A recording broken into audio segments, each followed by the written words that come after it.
दृष्टि ज्ञान विज्ञानी, नई दृष्टि मोक्ष प्रदानी, नई राह क्रम मार्गी, नई राह हो दादाई। जय जय स्वस्वरूपम ज्योति, अहो प्रत्यक्ष है ये ज्ञानी। जय जय स्वस्वरूपम ज्योति, अहो प्रत्यक्ष है ये ज्ञानी। नमस्कार, आदाब, सत श्री अकाल, वणकम, जय श्री कृष्ण, जय स्वामीनारायण, जय सच्चिदानंद। दादा भगवान परिवार आप सभी का स्वागत करता है नई दृष्टि नई राह प्रोग्राम में।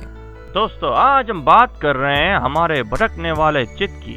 तो ये चित्त क्या है और भटकने जाता है वो हमारा मन है या चित्त, और ये चित्त क्या काम करता है, हमारी रोजाना जिंदगी में कैसे इफेक्ट करता है। तो चलिए जानते हैं हमारे आत्मज्ञानी से। चित्त का मतलब क्या होता है? इस शरीर में ये फिजिकल बॉडी दिखती है और दूसरा आत्मा है, और दोनों के बीच में अंतस्करण है। उसमें मन है, बुद्धि है, चित्त है, अहंकार है, उसको अंतस्करण बोला जाता है। अंतस्करण में मन यानी क्या, तो थॉट्स थॉट्स थॉट्स, वो पैम्पलेट जैसा है, एक के बाद एक पैम्पलेट आते रहता है। गो स्लो, वेलकम, नहीं सब पैम्पलेट रहते हैं हाँ। रास्ते पे। और पैम्पलेट क्या इंफॉर्मेशन देता है, बाद में आप देखते हो ये क्या, गो स्लो, अरे आगे कुछ डेंजर होगा, चलो गाड़ी स्लो चलाओ। तो ये देखने वाली बुद्धि है, और बुद्धि डिसीजन लेती है कि स्लो चलाओ। और दूसरा पार्ट है चित्त का। चित्त विजुअलाइज करता है कि गो स्लो यानी क्या है, आगे क्या है, तो चित्त देख सकता है कि रास्ते में खड्डे हैं, काम वर्क चल रहा है। तो चित्त फोटोग्राफी निकालने का काम चित्त का है। अच्छा। यहाँ बैठे हो तो घर का कबाड़ की चाबी कहाँ रखी है, तो आपको यहाँ देखे बैठे बैठे दिख सकेगी। हाँ। तो अलमारी में यहाँ रखी है। तो ये जो देखने वाला पार्ट चित्त का है। अच्छा। बुद्धि निर्णय लेती है कि अच्छा है बुरा है, धीरे चलो नहीं तो नुकसान हो जाएगा। फायदा नुकसान देखने वाली बुद्धि है, और बाद में डिसीजन लेती वो भी बुद्धि है। बुद्धि दो काम करती है, प्रॉफिट एंड लॉस भी बताती है और डिसीजन भी लेती है। और अहंकार का क्या काम है, बुद्धि ने जो भी डिसीजन लिया, यानी कोई भी फंक्शन, कुछ भी काम शुरू होता है तो माइंड एंड चित्त दोनों वोटिंग करते हैं, नहीं करना चाहिए, क्यों करना चाहिए, जाना चाहिए, ये है वो है। बहुत पैम्पलेट शुरू होते हैं मन के, और चित्त भी विजुअलाइज करता है क्या पॉसिबल है। बाद में बुद्धि डिसीजन लेती है कि नहीं जाना। अहंकार सिग्नेचर करता है, यस। अहंकार ने सिग्नेचर कर दिया तो बाद में बॉडी में एक्शन शुरू होती है, जाने का काम कैंसिल कर देंगे। और बुद्धि ने डिसीजन लिया नहीं जाना ही है, तो अहंकार सिग्नेचर करेगा, यस गो अहेड। बाद में बॉडी एक्टिव होती है, चलो चप्पल पहनेंगे, बाहर निकल जाएंगे। तो बाहर की क्रिया वो अंतस्करण का परिणाम है। अंतस्करण में पहले डिसीजन आता है और बाद में अहंकार यस कहता है, बाद में व्यवहार शुरू होता है। और चित्त का काम ज्ञान प्लस दर्शन, वो चित्त का स्वरूप है। कुछ भी विजुअलाइज करना है, इनडिसिसिव विजुअलाइज है, वो दर्शन बोला जाता है। करेक्ट विजन है वो ज्ञान, और ज्ञान और दर्शन वही चित्त का स्वरूप है। आप सुन रहे हैं नई दृष्टि नई राह। दोस्तों, आज हम बात कर रहे हैं चित्त की। दोस्तों, क्या कभी आपने सोचा है कि घर बैठे बैठे हम सारी दुनिया में कहीं भी पहुंच जाते हैं और वहां के सारे सीन हमारे नजर के सामने आते हैं, तो वो कैसे होता होगा और वो कौन करता होगा? चलिए जानते हैं हमारे अगले सेगमेंट में। जय सच्चिदानंद दीपक भाई, ये चित्त बहुत भटकता है। तो कहाँ भटकता, उसको देखने का, ग्राफ देखने का नहीं। ये बकरी का बच्चा है तो इधर बैठा था, बाद में कूदा, इधर गया, उधर गया, उधर गया, वापस नीचे आया। तो देखते हैं कि नहीं, ऐसे चित्त को देखने का, कहाँ भटकता तन्मयाकार हो जाते हैं ना? नहीं, वापस थोड़ा थोड़ा प्रैक्टिस करो। और हाँ, दूसरे के नेगेटिव देखने में जाता है। नहीं, घर वाली व्यक्ति ज्ञान में आगे गया तो मेरा चित्त उधर ही रहता है, आगे क्यों गए, उसको नीचे गिराओ। वहां चित्त रहता है नेगेटिविटी में, तो प्रतिकोण कराओ। है तो ये चित्त या तो उसके पास ये है, मेरे पास ये नहीं, उसी में चित्त रहेगा।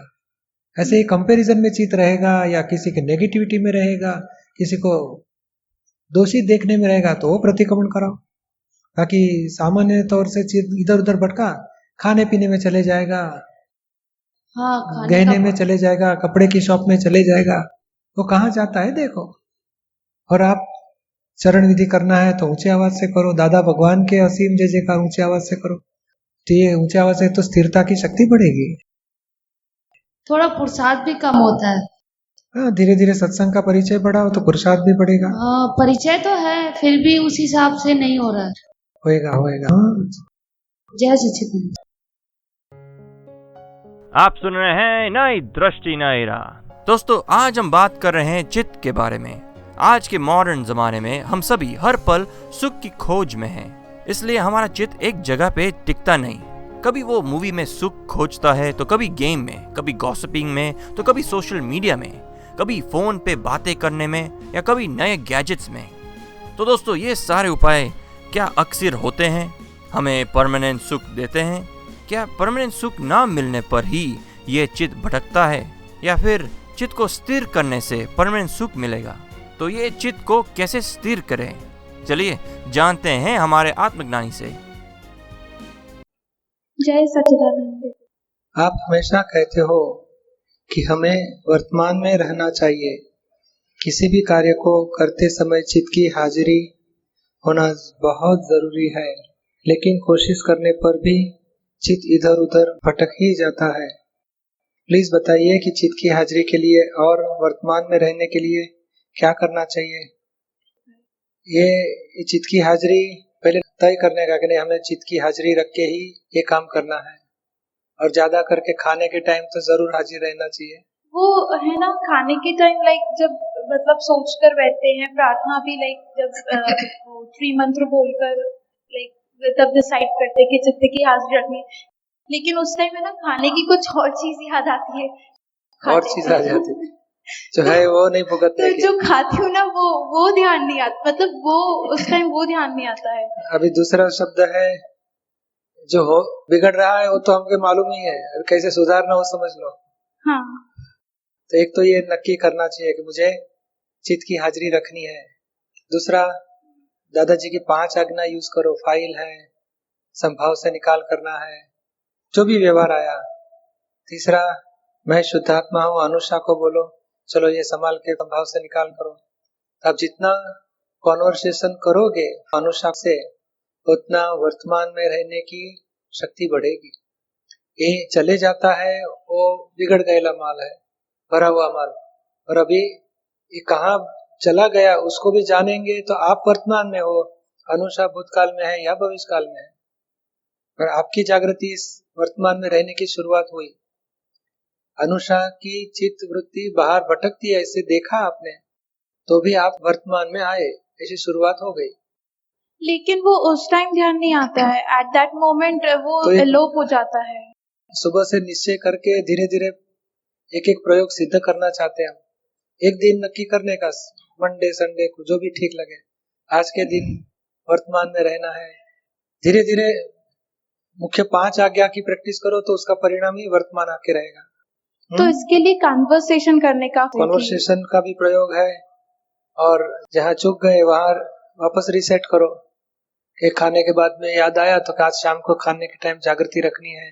अनुषा का चित्त इधर उधर भटकता है कि वो जो नहीं आने वाला, आप किधर भी जाएंगे तो वो वस्तु उधर आने वाली नहीं, खाने के टाइम जो है उसी को ही संभाव से निकाल करो। तो ये जितनी गलतियां को ढूंढेंगे या देखेंगे और वापस निश्चय करें कि ऐसा नहीं होना चाहिए, ऐसा होना चाहिए, धीरे धीरे एग्जैक्टनेस आएगी। आप सुन रहे हैं नई दृष्टि नई राह। दोस्तों, आज हम बात कर रहे हैं चित्त की। हम कई बार सुनते हैं कि ध्यान करना है पर चित्त की स्थिरता नहीं रहती। बड़े अभ्यास के बाद भी कई लोगों का यही कहना है कि चित्त एक जगह पे टिकता नहीं, काम एक करते हैं और चित्त कहाँ कहाँ भटकता रहता है। तो ये चित्त पर काबू कैसे पाए, चलिए जानते हैं हमारे आत्मज्ञानी से अगले सेगमेंट में। जय सच्चिदानंद जी सर, बोलिए। ये चित्त बिगड़ता है तो डिस्चार्ज परिणाम है क्या? डिस्चार्ज का परिणाम नहीं है, मन बिगड़ता है वो डिस्चार्ज का परिणाम है जी। और चित्त है डिस्चार्ज परिणाम। अगर बिगड़ते रहे ना, वो बाद में हमारा इंटरेस्ट है। एक बार खींचा जाता है, मगर बाद में हम मोह दृष्टि से एकाकार हो जाते हैं, तन्मय आकार, तो बाद में चित्त बिगड़ जाना वो एक्स्ट्रा बाद में हुआ है, मुख्य नहीं था वो। हमारी निर्बलता है चित्त बिगड़ जाना। हम स्ट्रांग निश्चय में रहे तो चित्त ज्यादा नहीं बिगड़े, एक बार खींचेगा सही। अगर हम जागृति में है तो चित्त शुद्ध रखेंगे और बिगड़ने नहीं देंगे। उतना पुरुषार्थ मनुष्य में है। मन बिगड़ना हो तो डिस्चार्ज कर में, उसको कुछ नहीं कर सकते जी। आप सुन रहे हैं नई दृष्टि नई राह। दोस्तों, आज हम बात कर रहे हैं चित्त की। तो ये चित्त क्या है और क्या उसके भी कोई प्रकार होते हैं? क्या हमारा चित्त भी कभी अशुद्ध हो सकता है? अगर है तो वो कैसे? क्या उसको भी शुद्ध करने के कोई उपाय है? चलिए जानते हैं हमारे आत्मज्ञानी से अगले सेगमेंट में। जैसे कि स्टडीज के लिए चित्त शुद्धि का होना अगर जितना ज्यादा हो उतना जल्दी पढ़ाई मतलब फास्ट हो जाती है, लर्न ज्यादा जल्दी होता है। तो चित्त शुद्धि के स्टेप्स क्या है? क्योंकि कभी कभी फिल्म देखी होती है तो वही याद आ जाती है, शाहरुख खान देखा होता है वही याद आ जाता है पढ़ाई के वक्त। तो स्टेप्स दादाजी ने एक ही उपाय बताया कि दादा भगवान के असीम जय जयकार हो, एक एक अक्षर पढ़ के, शब्द पढ़ के चित्त को पढ़ने को बताओ, आंखें बंद करके, और ऊंचे आवाज से बोलो, कान को सुनाई दे, मुंह से बोलना, आंखें बंद करके पढ़ सकते हो। तो चित्त को एकाग्र होना ही पड़ेगा और एकाग्रता की शक्ति बढ़ेगी। और दूसरा पार्ट है नेगेटिव साइड का बंद करो, टीवी देखना, मैगजीन देखना, सब मूवीज देखना, सब बंद करते जाओ। जहां भी दृष्टि दोष होता है वो प्रतिक्रमण से धो डालो। चित्त की जितनी शुद्धि हो जाएगी, कंसंट्रेशन पावर अपने आप ही बढ़ेगा। आप सुन रहे हैं नई दृष्टि नई राह। दोस्तों, आज हम बात कर रहे हैं चित्त की और जान रहे हैं विचार कौन करता है। बाहर के सारे पिक्चर्स हमें कौन दिखाता है, अच्छा बुरा राइट रॉन्ग हमें कौन बताता है। हमारे प्रत्येक कार्य में किसी की सिग्नेचर होना जरूरी है। आप पड़ गए ना गहरी सोच में? चलिए जानते हैं इन सारे प्रश्नों के उत्तर पूज्य निरुमा से। मन और चित्त में क्या फर्क है, कृपया आप बताएं। मन है तो सिर्फ जो विचार आते हैं ना, विचार अंदर मन में, वो विचार मन में से आते हैं। थॉट्स वो मन में से आते, वो कुछ ऐसा पिक्चर नहीं दिखाता है। और चित्त आपको पिक्चर दिखाता है, भगवान का दर्शन कराता है, आरती बताता है, वो सब कुछ सब दिखाता है, वो चित्त है। यहाँ से इंडिया जा सकता है, चित्त जा सकता है। मन तो ये शरीर के बाहर भी नहीं जा सकता है, चित्त जा सकता है। समझ में आया ना? और सुख का अनुभव मन को होता है, अरे चित्त को होता है, मन को नहीं होता है। मन न्यूट्रल है, जस्ट बताता है विचार से, दैट्स इट। दोनों में से कौन सा श्रेष्ठ है, मन और चित्त? मेरे हिसाब से चित्त बहुत श्रेष्ठ है। फिर पावर उसमें है, चित्त में ज्यादा पावर है और सूक्ष्म है ज्यादा। लेकिन अच्छी दिशा में उसका उपयोग हुआ तो अच्छा है, नहीं तो उल्टा भी कर देगा। वही शक्तियां है, उल्टी डायरेक्शन में उसका यूज हुआ तो बिगाड़ देगी, नुकसान कर देगी। आप सुन रहे हैं नई दृष्टि नई राह, जो सुलझाता है जिंदगी के हर सवाल को। दोस्तों, आज हमने जाना कि हमारा चित्त वर्तमान में रखे तो हमारे व्यवहार के सारे काम आसान हो सकते हैं, जल्दी निपट सकते हैं।